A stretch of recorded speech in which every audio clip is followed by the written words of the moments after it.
PLT today political நம்மோடு இணைந்திருப்பது நம் PLT நிறுவனர் மற்றும் நான் உங்கள் ஆஃப்ரின் யாசர் ராஃபத். வணக்கம் சார். வணக்கம் சார். காலைல வந்து ஒரு பரபரப்பான நியூஸ் ஒன்று போயிட்டு இருக்கு சார். மகளிருக்கு வந்து ஒரு 5000 பணம் வந்து கிரெடிட் ஆயிருக்கு அப்படின்னு. இது வந்து பரபரப்பான நியூஸ் இல்ல, மக்களுக்கு பெரிய ஒரு இன்ப அதிர்ச்சின்னு தான் சொல்லணும். இதை வந்து வரும் எலெக்ஷன் காரணமாக பல்வேறு நெருக்கடிகள் வரலாம் அப்படின்னு மக்கள் எண்ணங்களை கருத்தில் கொண்டு மாண்புமிகு முதலமைச்சர் ஐயா ஸ்டாலின் அவர்கள் வந்து மக்கள் தேவைகளை பூர்த்தி செய்துள்ளார் என்று தான் சொல்ல வேண்டும். 5000 ரூபாய்ங்கிறது வரக்கூடிய 3 மாதங்களுக்கும் கோடை கால தொகை யாரெல்லாம் மகளிர் உரிமை தொகையை வந்து பெற்றுக்கொண்டிருக்கிறார்களோ அவர்கள் அனைவருக்கும் இந்த தொகை வந்து வங்கியில் வரவு வைக்கப்பட்டிருக்கிறது. மக்கள் மிகுந்த வரவேற்பாகவும் மிகுந்த சந்தோஷத்திலும் பார்த்திருப்பீங்க. பொதுக்கூட்டணி சேலத்துல வந்து சீலநாயக்கம்பட்டியில வந்து விஜய் அவர்கள் வந்து பொதுக்கூட்டணி போட்டிருக்காங்க. மீண்டும் ஒருத்தர் பலியாயிருக்காங்க சார். ஆமா, இல்ல இது வந்து பாத்தீங்கன்னா இது வந்து நிர்வாகிகள் கூட்டம் தான் சொன்னாங்க. அப்புறம் எதுக்காக வந்து பொதுமக்கள் உள்ள வந்தாங்க அப்படிங்கிறது தெரியல. கிட்டத்தட்ட 3 மணி நேரமா காத்திருந்து அதன் பிறகு வந்து விஜய் அவர்கள் பேசியிருக்காரு. விஜய் அவர்கள் பேச்சுக்கு முன்னதாகவே கட்சி நிர்வாகி கொண்டு 40 நிமிடம் வரை அவரோட பேச்சு இருந்துச்சு. அதன் பிறகுதான் விஜய் அவர்கள் பேசினாரு. அந்த வெயில் வேறையா, அதனால ஒருவர் வந்து வலுப்பு வந்து ஹாஸ்பிட்டல் கூட்டு போயிருக்காங்க. அப்படியே அங்கேயே கிளம்பி இருக்காரு. அவர் அந்த நண்பர்களுக்கு எனது மனமார்ந்த ஆழ்ந்த இரங்கலை நம்ம பொலிட்டிக்கல் லீடர் சேனல் வந்து தெரிவிச்சு. விஜய் அவர்கள் வந்து பேசியிருக்காங்க சார். எனக்கு அனுபவம் இல்லைன்னு சொல்றாங்க அப்படின்னு சொல்லியிருக்காங்க. ஒரு தனி மனிதனா ஒரு கட்சி ஆரம்பிச்சு இந்த 2 வருஷத்துல வந்து 30% மேல நாங்க ஓட்டு பெற்றிருக்கோம் அப்படின்னு சொல்லி இன்னைக்கு வந்து ஒரு கோபமா பேசியிருக்காங்க சார். எனக்கு அனுபவம் இல்லைன்னு சொல்றாங்க. ஒரு கட்சி ஆரம்பிக்கிறது வந்து ஒரு பெரிய விஷயம். யாரோ ஒரு ஆள் தனிச்சையா கட்சி ஆரம்பிச்சு ஒரு சில ஓட்ட பெற்று சொல்லுங்க, நீங்க என்ன சொல்லணும், அது கட்டுப்படுறேன் அப்படின்னு சொல்லியிருக்காரு. என்ன அனுபவம் இருக்கு நானும் கேட்கிறேன். என்ன அனுபவம் இருக்கு அவருக்கு? யோசிச்சு பாருங்களேன். எத்தனை போராட்டத்துல அவர் ஈடுபட்டிருக்காரு, சரிங்களா? எத்தனை மக்கள் பிரச்சனைகளுக்கு அவரு நின்று களம் காண்டிருக்காரு, நின்று போராடி இருக்காரு. அவர் சொல்றாரு அனிதா மரணம் சொல்றாரு, இது அண்ணா யூனிவர்சிட்டி பிரச்சனை சொல்றாரு, இந்த பிரச்சனைகள் எல்லாம் சொல்றாருல்ல. இத்தனை பிரச்சனைகளுக்கு அவர் ஏதாவது ஒரு பிரச்சனைகளுக்கு நின்று போராட்டம் நடத்திருக்காரா? அப்புறம் எந்த அடிப்படையில அவருக்கு அனுபவம் இருக்குன்னு அவரே கூறிக்கொண்டிருக்கிறார். இதான் எல்லாருமே சொல்றாங்க. மக்களே வெகும் மக்கள் நம்ம PLT சேனலே மக்களை சந்தித்து கருத்து கேட்பு நடத்தியிருக்கோம். பெரிய அளவிலான, அதாவது மாணவர்கள் இளைஞர்களை தவிர பெரியவர்கள் அனுபவம் வாய்ந்தவர்கள் அவர்கள் கூறும் கருத்து என்ன அப்படின்னு பாத்தீங்கன்னா, விஜய்க்கு நிறைய அனுபவம் தேவை அப்படின்னு தான் மக்களே கருத்து கூறுகிறார்கள். அதனால அவர் வரணும், இன்னும் நிறைய பிரச்சனைகளை பார்க்கணும், மக்களுக்கு என்ன தேவை, அரசியல் இதுக்கு முன்ன அரசியல் வந்து எதெல்லாம் ஃபேஸ் பண்ணியிருக்காங்க, எத்தனை பிரச்சனைகளை ஃபேஸ் பண்ணியிருக்காங்க, இதெல்லாம் கருத்தில் கொண்டு அவர் நிறைய போர் குணங்களை சந்தித்த பிறகுதான் வந்து ஒரு தலைவனாக தகுதி அவருக்கு வேணும். அதனால நாங்களாம் பார்த்து இருந்துதான் அவரு எப்படி இதெல்லாம் தாங்கிக் கொள்கிறார், எதிர்வரும் அம்புகளை எப்படி தாங்கிக் கொள்கிறார், அதை பொறுத்துதான் நான் வந்து விஜய் வந்து ஏற்றுக்கொள்ளலாமா என்பதே மக்கள் தீர்மானிப்பார்கள் என்று பெரும்பாலான மக்கள் வந்து கருத்துக்களை கூறுகிறார்கள். அவர் இளைஞர்களை வைத்துக் கொண்டு எனக்கு வந்து 40% ஓட்டு இருக்கு, 30% ஓட்டு இருக்கு அப்படின்னு சொல்லி தன்னைத்தானே அவரே கூறிக்கொண்டிருக்கிறார். அப்புறம் அது இல்லாம ஒவ்வொரு வீட்லயும் விஜய் இருக்கார் அப்படின்னு சொல்லி அவரே கூறிக்கொண்டிருக்கிறார். எங்க வீட்டுல விஜய் இல்ல, அது அவரு தான் யோசிச்சு பார்க்கணும். அப்ப இருக்கிறவங்க திமுக காரங்களாம் என்ன நினைக்கிறாரு, ADMK காரங்களாம் என்ன நினைப்பாங்க, என்ன அவங்க வீட்டுல அவர் இருந்தாருன்னா அப்ப ADMK காரங்க வீட்டுல யார் இருப்பா?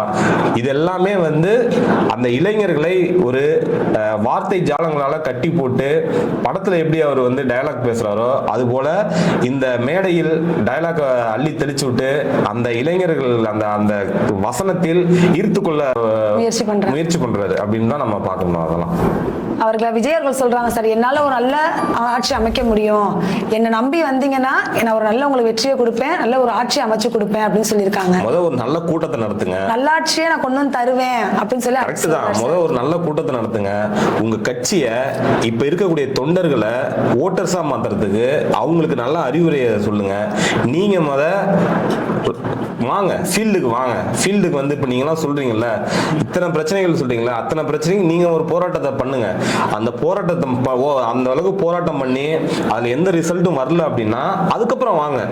இல்ல நான் வந்து இதெல்லாம் தீர்த்து வைக்கிறேன் அப்படின்னு சொல்லி அதன் பிறகு நீங்க வாங்க, நம்ம ஏத்துக்கிறோம். எதுவுமே இல்ல, நீங்க நடிகர் அப்படிங்கிற ஒரே ஒரு தகுதியை வைத்துக்கொண்டு நான் தலைவனாக வருவேன் என்று சொன்னால், அப்ப இவ்வளவு காலமா போராட்டத்துல உயிர் நீத்த எவ்வளவோ பேர் இருக்காங்க.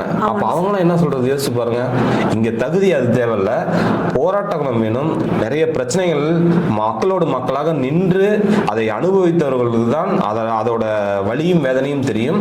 இவர் வந்து வந்திருக்காரு, இனிமே போக போதான் அவரோட இது தெரியும். 2026ல மக்கள் என்ன எதிர்பார்க்கிறார்கள் என்று அவருக்கு புரிய வைப்பாங்க. அதன் பிறகு அவர் வந்து இங்க நிக்கிறாரா இல்ல மறுபடியும் படம் நடிக்க போறாரா, அதை பொறுத்து தான் அவரோட அரசியல் பயணம் இருக்கு. ஸ்டாலின் அவர்கள் கொண்டு வந்த சேவை வந்து உங்கள் கனவுகளை கூறுங்கள், நினைவாக்கி தருகிறோம் சொல்லி ஒரு பேப்பர்லாம் கொடுத்துட்டு இருக்காங்களா சார்? அதை வந்து விஜய் அவர்கள் வந்து மேடை பிசில கேலியா பேசியிருக்காரு. அவர் எல்லாமே கேலியா பேசுவாருங்க. ஏய் விஜய் வா, வீட்டை விட்டு வெளியே வா, அதெல்லாம் முடிஞ்சு போய் அவரும் வீட்டை விட்டு வெளியே வந்து ஒரு வெக்கம் மானம் ஒண்ணுமே இல்லாம வீட்டை விட்டு வெளியே வந்து இன்னைக்கு நடந்த கூட்டத்துல ஏதாவது ஒரு கரூரை பத்தி ஏதாவது பேசியிருப்பாரா? இல்ல பேசல சார். பேசியிருப்பாரா? இல்ல அந்த மக்களுக்கு அதாவது சேலத்துக்கு அருகாமையில் இருக்கக்கூடிய கரூர், சரிங்களா, அந்த ஒரு ஒரு ஈர்ப்பு வேணாமா? அந்த ஒரு கஷ்டம், மன கஷ்டம் வேணாமா? மறுபடியும் மக்களை அந்த வேன்ல ஏறி மறுபடியும் அந்த வேன்ல பாக்குறமே அப்படின்னு ஒண்ணு வேணாமா? எதுவுமே இல்லை, சரிங்களா. ஆனாலும் பேசுறாரு இல்லையா, அவ்வளவுதான். இதை பொறுத்துதான் விஜயோட கருத்துக்கள் இதுதான். அவரை பொறுத்தளவு டிஎம்கேவை குறை சொல்லணும், ஓகேங்க, நான் உங்க பேச்சுக்கே வரேன். டிஎம்கே உனக்கு ஒரு மேட்டரே கிடையாது. டிஎம்கே வந்து ஊழல் வாய்ந்த கட்சி, எல்லாமே ஊழல் பண்றாங்க. மக்கள் வந்து அவங்களுக்கு ஓட்டே போட மாட்டாங்க. ஒவ்வொருத்தர் வீட்டிலையுமே விஜய் தான் இருக்காங்க, வேற யார் மக்களே கிடையாது, எல்லா வீட்லயும் விஜய் தான் இருக்காங்க. அப்படி இருக்கிற நீ அப்ப ஏடிஎம்கே நீ உன்னோட எதிரி கட்சியை வச்சுக்க, மற்ற கட்சிகளை நீ வந்து பேசு. எதுக்காக டிஎம்கே மட்டும் நீ வந்து பேசுற? ரெண்டே ரெண்டு தான், ஒன்னு டிவிகே ஒன்னு டிஎம்கே. எதுக்குப்பா அதை வர விட்டுரு, டிஎம்கே பத்தி பேசவே பேசாத. கை அதிகமா இருக்கு அப்படியா? அப்பனா விட்டுருங்க, டிஎம்கே பத்தியே பேசாதீங்க. உங்களுக்கு டிஎம்கே பொருட்டு இல்ல, மக்கள் வந்து ஒரு ஊழல் வாய்ந்த கட்சியை அகற்றணும்னு ரெடியா இருக்காங்க. நீ எதுக்கு டிஎம்கே பத்தி பேசுற? கண்டிப்பா சார். உனக்கு பயம் இருக்கு, டிஎம்கேக்கு பயம் கிடையாது. உனக்கு பயம் இருக்கிறதுனால டிஎம்கே கட்சியை பேசினால் மட்டுமே நம்ம கட்சி வந்து ஒரு கட்சியாவே பார்க்கப்படும் நீ நினைச்சிட்டு இருக்க. ஆனா டிஎம்கே வந்து ஊழல் வாய்ந்த கட்சி அப்படின்னு சொல்லி டிஎம்கே கட்சியை மட்டுமே பேசுற. இதெல்லாம் வந்து மக்கள் புரிய வைப்பாங்க. அதே மாதிரி ஸ்டாலின் அவர்களை வந்து எப்பவுமே ஸ்டாலின் அவுட் ஆஃப் கண்ட்ரோல், அதாவது வந்து பெண்கள் பாதுகாப்புல, இளைஞரோட வேலை வாய்ப்புல, இதெல்லாம் வந்து அவுட் ஆஃப் கண்ட்ரோலாவே இருக்காரு, ஒரு அவர் பேசுறாரு அப்படின்ற மாதிரி சொல்றாங்க சார். தன்னைத்தானே வந்து பிஜேபியோட பி டீம் அப்படின்னு அவரே புரிய வைத்துக் கொண்டிருக்கிறார், சரிங்களா. அவுட் ஆஃப் கண்ட்ரோல் சொன்னது யாரு? டெல்லியே தான் சொன்னாங்க. உனக்கு ஏன் கோவம் வருது? ஓகேங்களா, உனக்கு ஏன் கோவம் வருது? அப்ப நீ எதுல அவுட் ஆஃப் கண்ட்ரோல் இருக்குன்னு நான் சொல்லவா? சரிங்களா, அனிதா மரணத்துல அவுட் ஆஃப் கண்ட்ரோல், கரூர் 41 பேர் உயிரிழந்தாங்க, அதுல out of control, Anna university வழக்கு, அதுல நீ அவுட் ஆஃப் கண்ட்ரோல், சரிங்களா. இப்ப மலையாள வெள்ளம் வந்து பல விவசாயிகள் வந்து நடு ரோட்ல நின்னாங்க, அதுல நீ அவுட் ஆஃப் கண்ட்ரோல். இவ்வளவு நீ அவுட் ஆஃப் கண்ட்ரோல் தான். எங்க போன? அப்ப எங்க போன? அப்ப யார் அவுட் ஆஃப் கண்ட்ரோல்? மாண்புமிகு முதலமைச்சர் அவர்கள் வந்து உன்னை பாதுகாத்து, சரி ஓகே இது ஒரு தவறு நடந்து விட்டது, இது அனைத்து கட்சிகளுக்கும் ஒரு முன்னுதாரணமாக எடுத்துக்கொண்டு இந்த தவறை தமிழக மக்கள் காப்பாற்றப்பட்டு இனி ஒரு கூட்டங்களில் அடுத்த ஒரு கூட்டத்தில் கூட இது நடந்துடக்கூடாதுன்னு மாண்புமிகு முதலமைச்சர் பெருந்தன்மையாக இருக்கிறார். ஆனா நீ வந்து டெல்லியை பார்த்து சொன்ன அவுட் ஆஃப் கண்ட்ரோல, நீ மாண்புமிகு முதலமைச்சரை பார்த்து நீ அவுட் ஆஃப் கண்ட்ரோல் நீ சொன்ன அப்படின்னா நீ எதெல்லாம் அவுட் ஆஃப் கண்ட்ரோல் போடலாமே ஒரு லிஸ்ட். இருக்கிற 3 வருஷமாவே நீ அவுட் ஆஃப் கண்ட்ரோல் தான். சினிமா அவுட் ஆஃப் கண்ட்ரோல், எல்லாத்துலயும் நீ தான் அவுட் ஆஃப் கண்ட்ரோல். டிஎம்கேவை பார்த்து அவுட் ஆஃப் கண்ட்ரோல், அது மாண்புமிகு முதலமைச்சரை பார்த்து அவுட் ஆஃப் கண்ட்ரோல் அப்படின்னு சொல்றதுக்கு திரு விஜய் அவர்களுக்கு குறைந்தபட்ச தகுதி கூட கிடையாது. போராட்டங்கள் சார், அதாவது ஏன் மக்கள் போராடுறாங்கன்னு கேக்குறாரு. அதாவது வந்து மக்கள் சந்தோஷமா இருந்தா, அதாவது டிஎம்கே ஆட்சியில மக்கள் சந்தோஷமா இருந்தாங்கன்னா பொங்கல் வச்சு கொண்டாடுவாங்க, எதுக்கு போராட்டம் பண்ணி இது பண்றாங்க அப்படின்னு சொல்லி பேசுறாரு சார். பொங்கல் வச்சு கொண்டாடினா நீ ஏன் போராடல? அவர் வந்து போராடலாம்ல. ஸ்டாலின் அவர்கள் வந்து ஆட்சியில இருக்கும்போது பொய் கோரிக்கொண்டே வெற்றி பெற்றார்கள், ஆட்சியை விட்டு போகும்போது பொய் பேசிட்டே இருக்காங்களே அப்படின்னு சொல்லி பேசியிருக்காரு சார். அவரு வந்து பொய் சொல்றாரு அப்படின்னா இவரு விஜய் வந்து உண்மையை சொல்றாரா? அதெல்லாம் அவரு வந்து ரொம்ப ஒரு தவறான தகவலை தெரிவிச்சிட்டு இருக்காரு விஜய் அவர்கள் வந்து. அவர் இதுவரை என்ன உண்மையை சொல்லியிருக்காரு? 16 காரியம் முடிஞ்சோன்னா 41 மக்கள் வந்து என்னோட குடும்பம் அப்படின்னாரு. இப்ப மறுபடியும் என்னன்னா அந்த குடும்பத்திட்டே போய் எனக்கு நீதி வேணும் அப்படின்னு சொல்லிட்டு குடும்பத்திட்டே தான் இந்த கூட்டத்தில் கேட்கிறாரு. சரிங்களா? அதே போன்று தீபாவளி முடிஞ்சிருச்சு, பொங்கல் வந்துருச்சு, அடுத்த வருஷமே வந்துருச்சு. நீங்க என்ன இதுக்காக இதுவரையிலும் மக்களுக்காக ஒரு பெண்களை முன்னிலைப்படுத்தி நீங்க ஏதாவது பண்ணிருக்கீங்களா? உனக்கு பின்னாடி வர கூட்டம் பூராமே பெண்கள் தான். ஆனா உன்னோட நிர்வாகிகள் கூட்டத்துல முதன்மைப்படுத்தி யாராவது ஒரு பெண்கள் நீ வச்சிருக்கிறியா? அப்ப உன்னோட வாக்குறுதி என்ன ஆகுது அந்த இடத்துல? நீ பேசுறது எல்லாமே நீ தான் பொய் கிடையாது. ஓகேங்களா? இது வரலும் திரைப்படங்கள்ல எவ்வளவோ டாக்ஸ், இன்கம் டாக்ஸ், அந்த பிரச்சனை இந்த பிரச்சனை எவ்வளவோ பிரச்சனைகள். அப்ப நீலாம் வந்து யோகியமா? நீ அதெல்லாம் சரிப்படுத்திட்டு ஒரு அரசியலுக்கு வரணும். அங்கே நீ சரிப்படுத்தாம ஒரு அரசியலுக்கு வந்து இன்னொரு அரசியல் அனுபவம் வாய்ந்த இவ்வளவு மக்களுக்கு நல்ல தினமும் மக்களை சந்தித்து கொண்டு இருக்கக்கூடிய ஒரு திராவிட முன்னேற்ற கழக கட்சியை பார்த்து அவர் வந்து பேசுறதெல்லாம் பொய் கூறி கொண்டு இருக்கிறார்கள் அப்படின்னா அப்ப நீங்க ஏதாவது உண்மையை பேசுங்க. எதுவுமே உங்ககிட்ட கொள்கை இல்லை, ஒண்ணுமே இல்லை. நீங்க என்ன சொல்ல போறீங்க அப்படின்னு இனி வரும் காலங்களில் தான் விஜய் அவர்கள் பத்தி தெரிய போகுது. ஸ்டாலின் அவர்கள் வந்து சொல்லியிருந்தாங்க சார், நாங்க சட்ட ஒழுங்கு வந்து ஒழுங்கா நடத்திட்டு வந்துட்டு இருக்கோம் அப்படின்னா. அது இவர் சொல்றாரு, சட்ட ஒழுங்கு ஒழுங்கா இருந்தா ஏன் அந்த யூனிவர்சிட்டியில நடந்த ஒரு பிரச்சனை, அந்த கோயம்புத்தூர்ல நடந்த ஒரு பிரச்சனைலாம் ஏன் வந்திருக்கும்? அப்ப சட்ட ஒழுங்கு எங்க போச்சு அப்படின்னு சொல்லி கேள்வி எழுப்பியிருக்காரு சார். ஏங்க பிரச்சனைகள் அப்படிங்கிறது ஒரு அரசு ஏற்றுக்கொள்ளும். சரிங்களா? இப்போ ஒரு பகுதியில் ஒரு திருடு நடக்குது, ஒரு கொலை நடக்குது, ஒரு கொள்ளை நடக்குது அப்படின்னா அது அரசுக்கு ஒரு காவல்துறைக்கு தெரியப்படுத்தி விரைந்து வந்து நடவடிக்கை எடுத்துட்டு இருக்காங்க. மற்ற மாநிலங்களை காட்டிலும் தமிழ் மாநிலம் வந்து மிக குறைந்த எண்ணிக்கையில் தான் குற்றங்கள் நடந்து கொண்டிருக்கிறது. சரிங்களா? காவல்துறை மிக சிறப்பாக செய்து கொண்டிருப்பது தமிழ்நாடு காவல்துறை. ஆனா அவருக்கு வந்து இந்த கரூர் சம்பவத்தை மையமாக கொண்டு அவர் வந்து காவல்துறையை இன்னும் குறை சொல்லி கொண்டிருக்காரு. சரிங்களா? இதே போல இப்ப நடத்தினாங்க, அவங்களுக்கு என்ன பிரச்சனை பண்ணாங்க? நீங்க சொல்ற மாதிரி கூட்டம் நடத்தணும். நீங்க என்ன சொல்றீங்களோ அந்த கூட்டம் மட்டும் தான் நடத்தணும். அதுக்கப்புறம் நீங்க வாங்க நடைமுறைப்படுத்துங்க. ஒரு நல்ல முறையை படுத்தினா உங்களுக்கே மக்கள் மீது வரும், காவல்துறை மீது ஒரு நம்பிக்கை வரும். அதன் பிறகு நீங்க என்ன பண்ணாலும் காவல்துறை உங்களுக்கு போதிய பாதுகாப்பு கொடுக்க போகுது.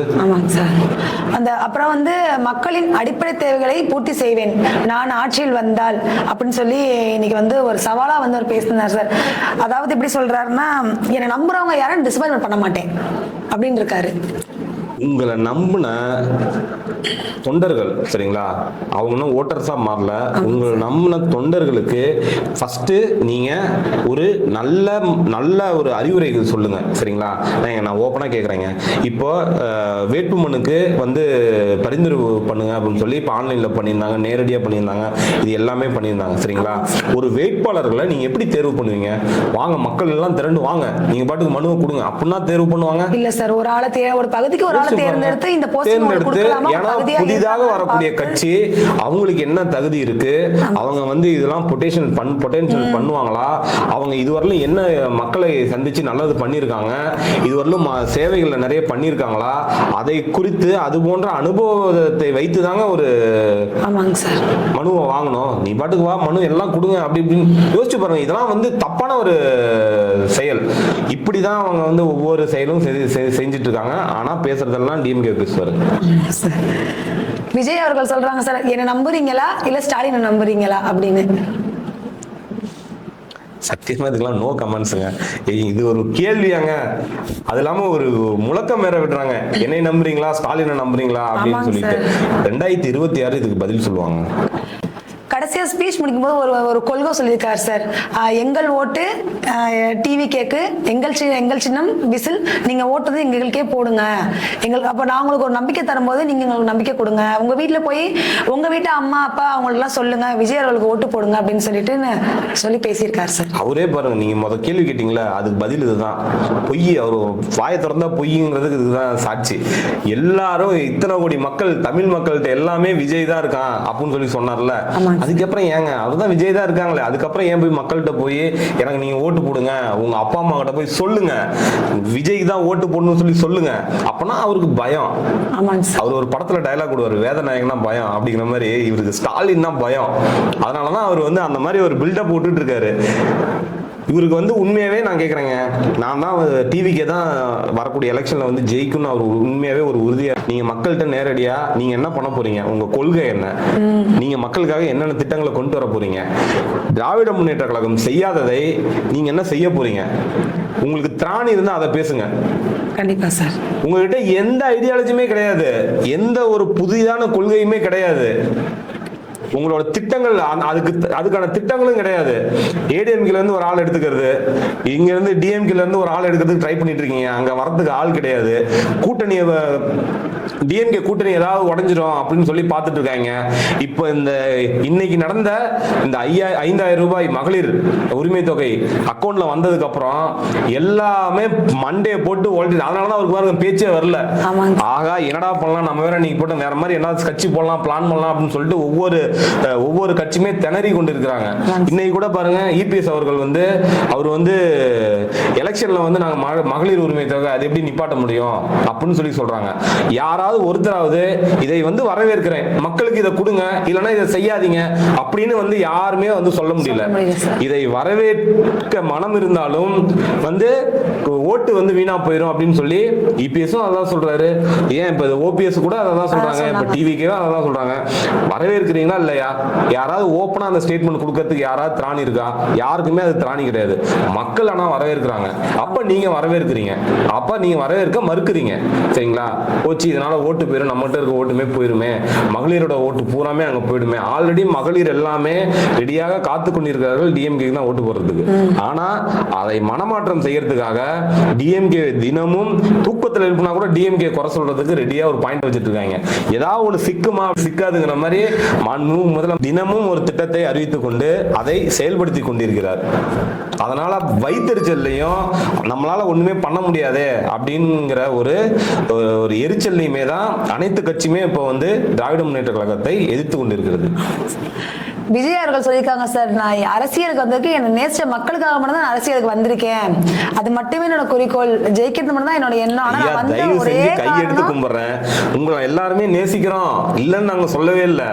நாங்க இன்னும் உங்களுக்காக விசில் அடிக்க ரெடியா இருக்கோம். ஆனா தமிழ்நாட்டுக்கு அரசியல்வாதியா கிடையாது, மக்களுக்காக நிறைய போராட்டங்கள் ஈடுபட்டு இவ்வளோ தாண்டி இப்போ ஒரு இடத்துல வந்து சிஎம்மா வந்து உட்கார்ந்துருக்காரு. சரிங்களா?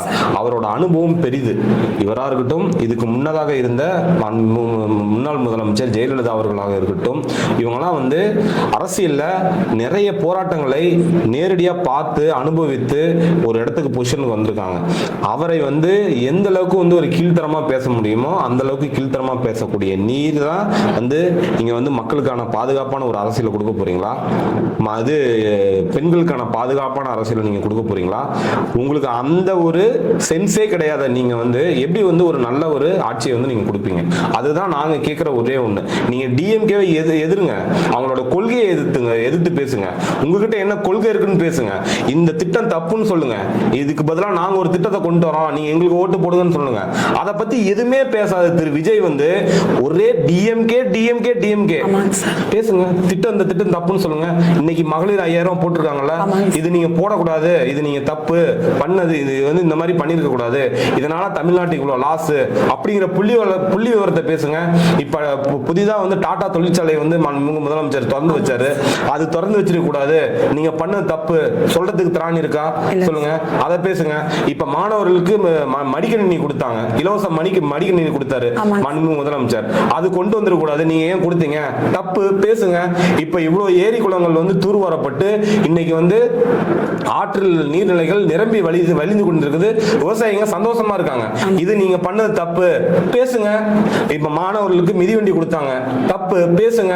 இத்தனை கல்லூரி மாணவர்களுக்கு மாதந்தோறும் அவங்களுக்கு கொடுக்கக்கூடிய உதவித்தொகை வந்து அதிகப்படுத்தி கொடுத்திருக்காங்க, தப்பு பேசுங்க. 2,000 ரூபாய் அடுத்து வந்து 2,000 ரூபாய் வந்து உதவித்தொகை வந்து நீட்டிக்கப்படும் அப்படின்னு சொல்லியிருக்காங்க, அதையும் தப்பு பேசுங்க. அப்படி எதிருங்க. உங்களுக்கு தில்லும் திராணி இருந்ததுன்னா அவங்க திட்டங்களை பத்தி பேசுங்க, அவங்க கொள்கையில் என்ன தவறுன்னு பேசுங்க. டிஎம்கே தவறு, அவங்க பேசாதெல்லாம் பொய், இதை மட்டுமே பேசாதீங்க. என்ன பொய் என்ன தவறு தவறுங்கிறத பேசுங்க. உங்ககிட்ட எந்த கொள்கையும் கிடையாது, பேசுறதுக்கு வார்த்தைகள் கிடையாது. அதனால எதிர்க்கிறதுக்கு ஒரு வார்த்தைகள் வச்சுட்டீங்க. அது அந்த வார்த்தைகளை வந்து சினிமா மாடல்ல டயலாக்கா பேசி வசனமா பேசி உங்களோட இளைஞர்கள் மீண்டும் மீண்டும் இளைஞர்களை வந்து ஒரு தவறான வழியில் கொண்டு செல்வது மட்டுமே உங்கள் நோக்கமா இருக்கே தவிர, திட்டங்களை பேசியும் புள்ளி விவரங்களை பேசியும் உங்களுடைய பேச்சுக்கள் இருந்தால் திராவிட முன்னேற்ற கழகமே உங்களை இன்னும் தூக்கி பாராட்டும். சரிங்களா? ஓகே, ஒரு வலுவான ஒரு அரசியல் தான் விஜய் செய்து கொண்டிருக்கிறார், அவர்களுக்கு பதிலாக நாங்கள் இன்னும் வலுவான ஒரு அரசியலை நாம் மக்களுக்கு கொடுப்போம் அப்படின்னு சொல்லி நாங்களே பேசுவோம். வரது பூராமே டுபாக்கூர் இன்ஜினாவே இருக்கு. சரிங்களா? எடப்பாடியார் அவர்களும் சரி, வந்திருக்க விஜயும் சரி, இந்த எல்லா இன்ஜினும் ஓடாத இன்ஜினா இருக்கு. இந்த இன்ஜினுக்கு முன்னாடி நாங்க எதுக்காக வேலை பார்க்கணும் அப்படிங்கிற இதே கிடையாது. எப்பவும் போல மக்கள் பணியை தினந்தோறும் செய்து கொண்டிருப்பவர் மாண்புமிகு முதல்வர். இவங்க பேசுறதெல்லாம் மேட்டரே கிடையாது. ஆனாலும் திரு விஜய் அவர்கள் கொள்கையிலும் அவர் திட்டங்களையும் வலுவாக அதை தயார்படுத்தி கொண்டாவது தயவு செஞ்சு அரசியல் வாங்க, மேடை பேச்சுகள் பேசுங்க. இன்னைக்கு பேசியிருக்க சேலத்துல பேசியிருக்க கூட்டத்துல கூட ஏதாவது ஒரு திட்டங்கள் பத்தி ஏதாவது பேசியிருக்காரா? யோசிச்சு பாருங்க.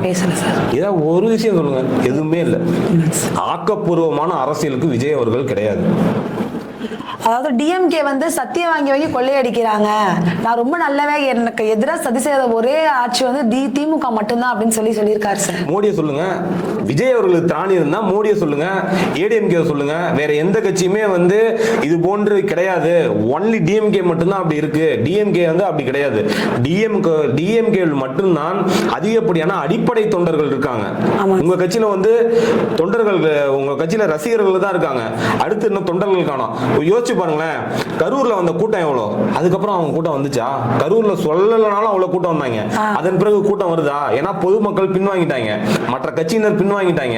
இப்ப வர்றது அவ்வளவுதான் அவங்களோட ரசிகர்கள். அந்த ரசிகர்களை அவர்கள் ஓட்டாக மாற்றத்துக்கு தயவு செஞ்சு ஏதாவது திட்டங்களை கொண்டு வாங்க. அதை பத்தி பேசுங்க. அதை பத்தி பேசினா அந்த இருக்கக்கூடிய தொண்டர்கள், உங்களுக்கு இருக்கக்கூடிய ரசிகர்கள் உங்களுக்கு தொண்டர்களாக மாதிரி அவங்க வந்து ஒரு ஓட்டு வந்து உங்களுக்கு அளிக்கிறதுக்கு வாய்ப்பு இருக்கு. இல்ல அப்படின்னா டெபாசிட் கூட வாங்க மாட்டீங்க. தேவையில்லாத வீண் பேச்சா போயிடும். தயவு செஞ்சு ஒரு படம் நடிச்சிருந்தாலும் 1 கோடி 100 கோடி சம்பளம் வாங்கிட்டு நிம்மதியா இருந்துக்கலாம். இங்க வந்து வெயில நின்று கத்தி பாவம் அந்த மாணவர்களோட வேலையை வீணாக்கி இந்த வேலைலாம், இந்த பொழப்பெல்லாம் எதுக்கு? சிறப்பாக பேசிய நம் பிஎல்டி நிறுவனருக்கு நன்றி. மீண்டும் புதிய தலைப்புடன் உங்களை சந்திக்கிறேன். நன்றி, வணக்கம். இன்று வந்து காலை வங்கியில் ஒவ்வொருத்தரோட வங்கியிலையும் வந்து ஒரு 5000 வந்து மகளிர் உரிமை தொகை வந்து வழங்கப்பட்டிருக்கு. இது குறித்து கருத்துகள் மக்கள் வந்து கீழே இருக்க கமெண்ட்ல வந்து உங்களோட எண்ணங்கள் என்ன, உங்களோட கருத்துக்கள் என்ன அப்படின்ட்டு நீங்க கருத்துக்களை தெரிவிக்கலாம். மீண்டும் நாளை உங்களை சந்திக்கும் வரை விடைபெறுகிறேன். நன்றி, வணக்கம்.